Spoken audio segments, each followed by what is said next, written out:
ओमफ्राय पकरनि नांनाय थावखौ फुगारनो जानानै दं खानायाव फुगारसै तो गाइस हमारे घर बनने से पहले हमने एक घर बनवाया है ये देखो ये मतलब सिंपल सा घर पीछे hello everyone good morning welcome back to my new blog in today's blog channel आंनि टुडेस ब्लॉग चैनलाव नोंथांमोनखौ आरोबाव फिन खेबसे दिनै गुरै बरायफिनबावनाय जाबाय आसा खालामो दिनैनि दिना नोंथांमोननि थाखाय जोबोर मोजां आरो आंनि थाखायबो मोजां नोंथांमोना आं मोनायाव खोन्थादोंना सिथावखौ फुङावसो सावनाय जासै होननानै दा सिथावखौ सावगासिनो दं अब्ला नोंथांमोना खिन्थानो नाजासै आरो दाथ' नै बोथोरा मोनायाव अखा हादों नालाय बेनिखायनो बिराद गुसु जादों आरोखि बोथोरा नै खुवा नुदों थान्दाथार बोथोरा नोंथांमोना नायलांबानो जाबाय अब्ला आं देखायलांसै सिथावखौ माबायदि सावदों दा नै सिथावखौ सावगासिनो माखासे सावखांबाय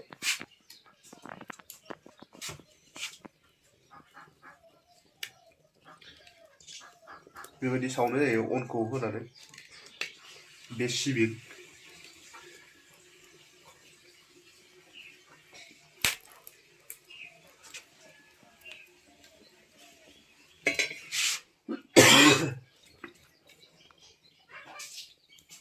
दसा बानायो बेबायदि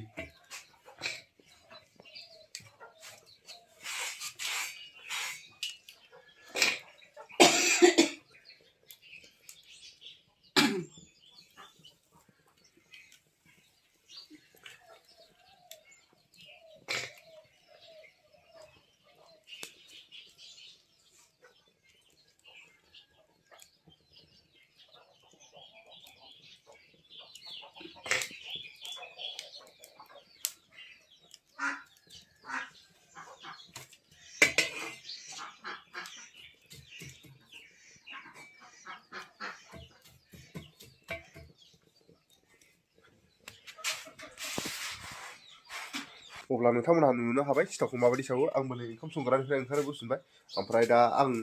मोखां सुवाखै सिखारगोदानसो नोंसोरनो बे सिथाव सावनायखौ देखायनो होननानैसो आं सिखारग्रोनाय जादों मोनायाव अखा हादोंना बोथोराबो बिराद गुसु नै मोजां जादों आरो मोजाङालाय बेसेबांबा गोबाव अखा गैयामोन दा अखा हादों अब्ला लोगोफोर नायलांबाय थाथ' आंबो मोखां सुगोनसै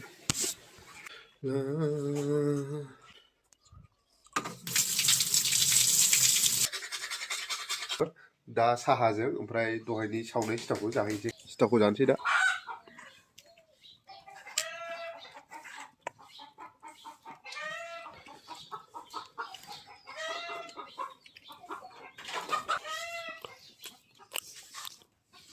गोजांनायखाय अरबो सायदों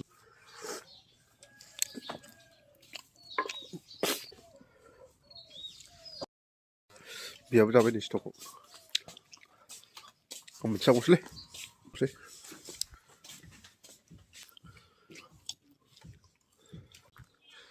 सानावनो गोजांनानै उन्दुनाया दासो सिखारनो रोंदों गाय दा नै साननि 2टा जाबाय ओमफ्राय जोंनाव सासे मानसि फैदों नै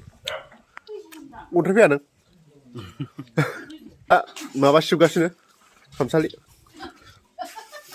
लेथ्रा मोननायखाय दसे लामाथिं ओंखारबाय आङो सानाव उन्दुबाथाय जि लेथ्रा मोनो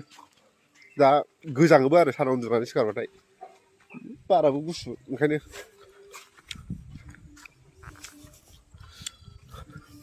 सानाव उन्दुनाय हुदाया बिराद गाज्रिबो मारैबाबा जै सानाव उन्दुबाय दसेया बिराद लेथ्रा मोनखागोन आरो जेबो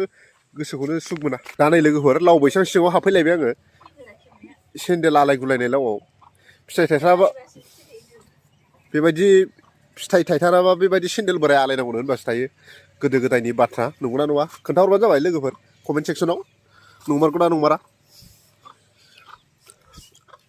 लाव फिथाइया लामथायथारबाय लाव बाब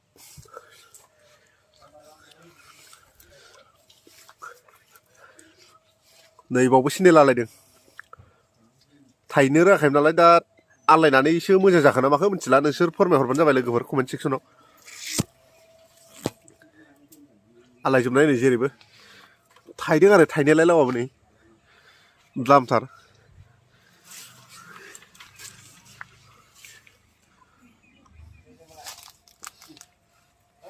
सासे मानसिया बिराद मोजां मोनो सौरभ जशिखौ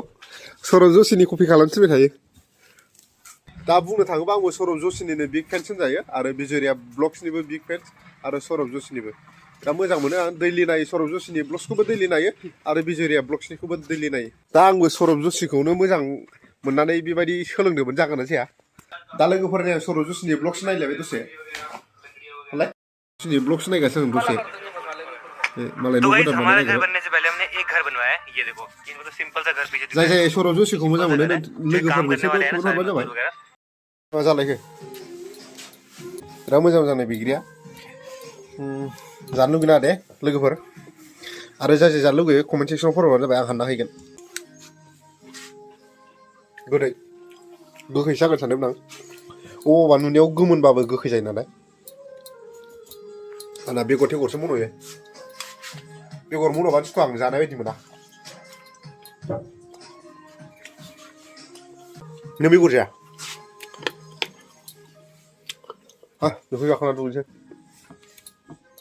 दा नै लोगोफोर बेखौ जाखांसै ओमफ्राय दुगैसैलाय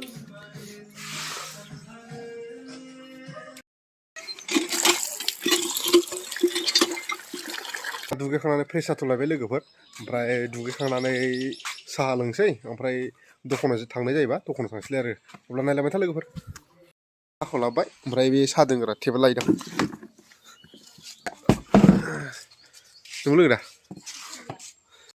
दा साहा लोंसै साहाजों लोगोसे पियाजि दं ओमफ्राय सिथाव नैबे साहा गाइखेर साहा दा नै पियाजिखौ जाग्रोबाय पियाजिथ' नङा लोगोफोर बावदों पक'रि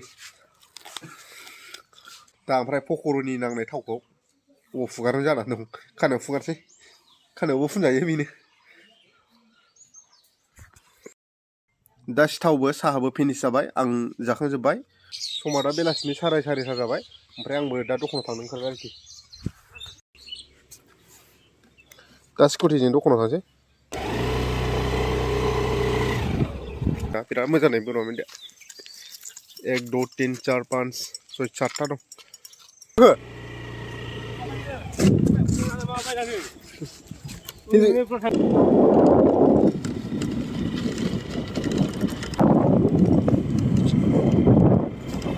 दा नै दखानाव सफैबाय ओमफ्राय रिसार्ज सोनो नागिरदों आङो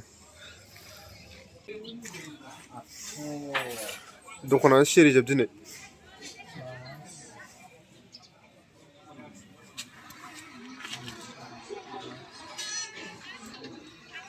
लोगोफोर आं दासो दखानफ्राव सफैदों ओमफ्राय दा